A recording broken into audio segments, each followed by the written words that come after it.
It's been a long while since I've done a solo book review, so I'm going to do a comprehensive look at Yellowface. So at the start, I'm going to do a spoiler-free review, then I'll let you know when the spoilers start. Towards the end of the video, the spoiler section won't be too long. As always, links to the book are going to be down below in the description and the comments. It's going to link to bookshop.org, which works with independent bookstores to ensure that they get a little bit more funding.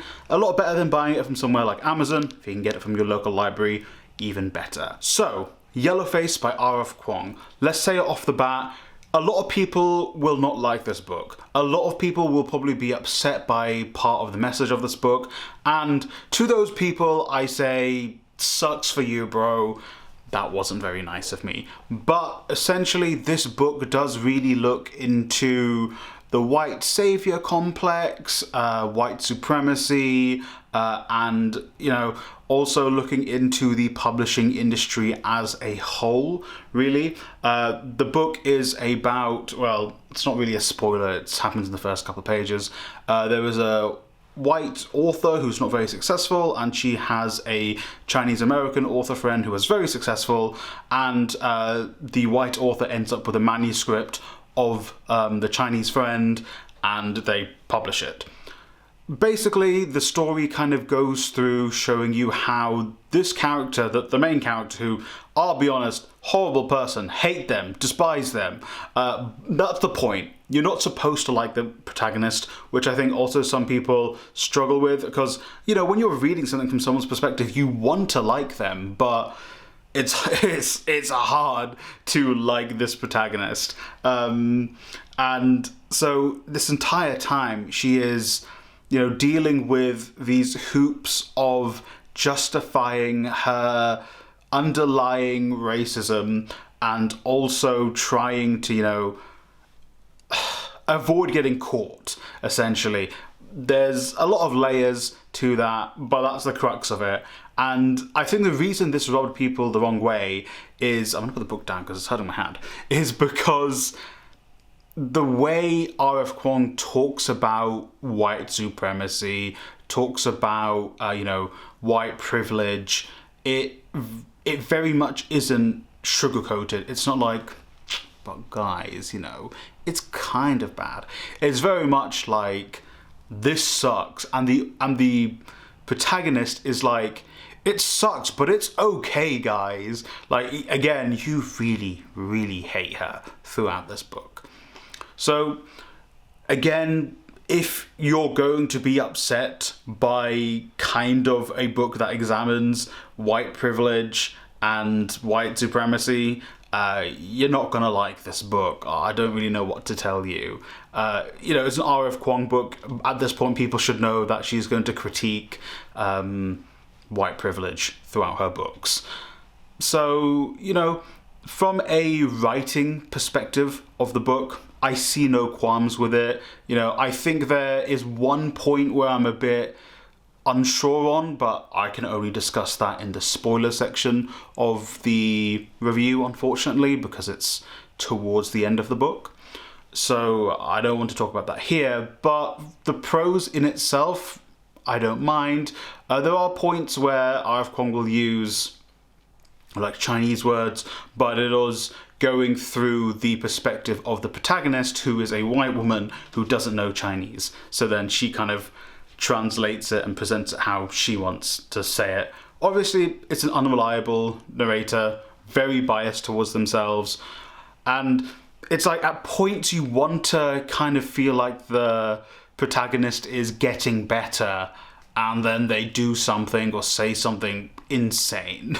So that's basically my overview of the book. I think it's great. You know, it's a real page turner. I don't think it's R.F. Kuang's best book. I personally preferred Babel more, but that's because that might be a little bit more up my alley and discussions of historical context as well.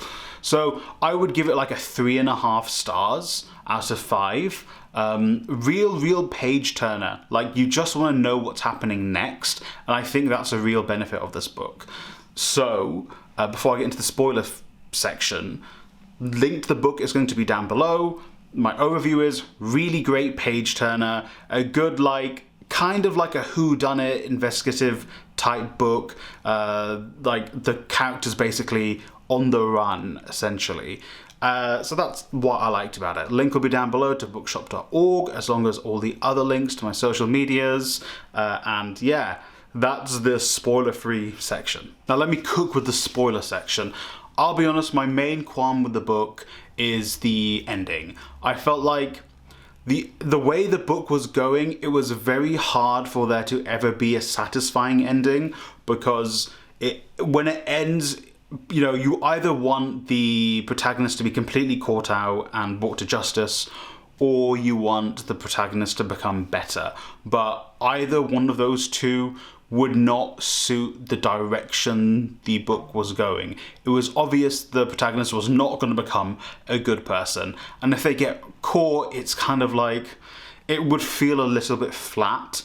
So at the end of the day, it kind of settles for this middle ground ending where she's sort of caught, but isn't really, and she doesn't get better as a person, but she evolves. She becomes even more spiteful, which I think is great that she becomes more spiteful, but it does feel like the ending that you had to take because of the direction the book went. Which, I mean, from a writing perspective, as the author, that's a great thing Kuang did, because they set up where they wanted to go and they got there.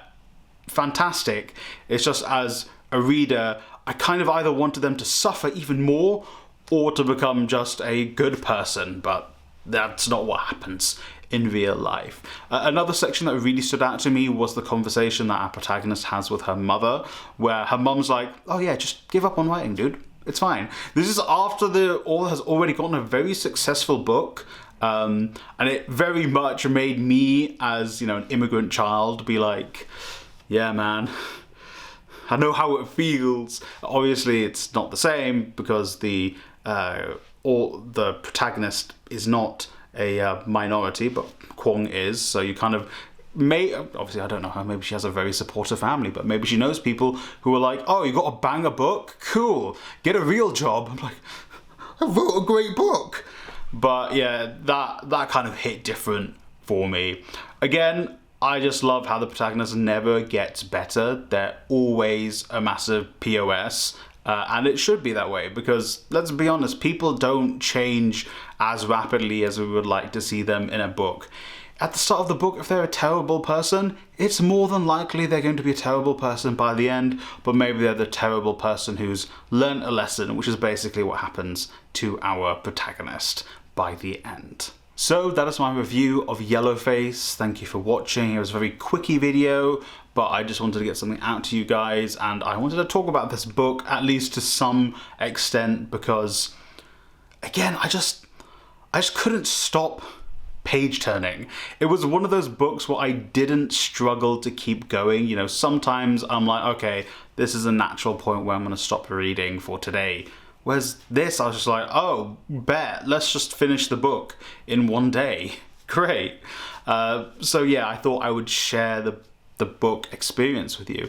Again, if you want to pick up the book now, you can get it from the link in the description down below, bookshop.org, which works with independent bookstores.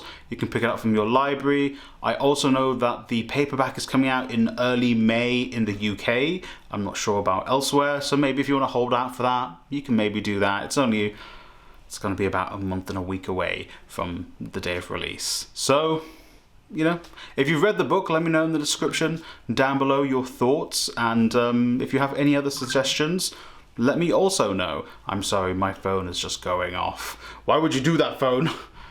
Thank you for watching, and I hope you read a great book today.